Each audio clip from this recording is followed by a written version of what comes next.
আমাদের বাড়িতে কিন্তু প্রতিদিন অনেকগুলো করে শিউলি ফুল পড়ে। তো আমি ভাবলাম চলো আজকে শিউলি ফুলগুলোকে দিয়ে পাকোড়া বানানো যাক। তো তার জন্য আমি এখানে বেসন, জিরে গুঁড়ো, লঙ্কা গুঁড়ো, হলুদ গুঁড়ো, কালো জিরে সব কিছু নিয়ে নিয়েছি। এবার কিন্তু আমি ফুলগুলোকে দিয়ে এর মধ্যে সামান্য জল অ্যাড করে ভালো করে মেখে নেব।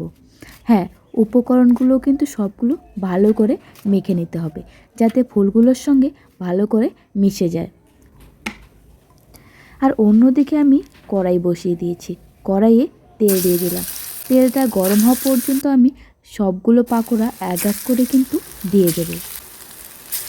এই ফাঁকে আমি তোমাদের বলছি, তোমরা কিন্তু অবশ্যই একবার বাড়িতে ট্রাই করে দেখবে। তারপরে দেখো, আমি কিন্তু এক সাইডটা ভাজা হয়ে গেছে, অন্য সাইডটা কিন্তু আমি এবার উল্টে দেব, যাতে উল্টো সাইডটা হয়ে যায়। তো দেখো পাকোড়াগুলো কত সুন্দর দেখতে লাগছে, দেখে কিন্তু আমার খেতে ইচ্ছে করছে।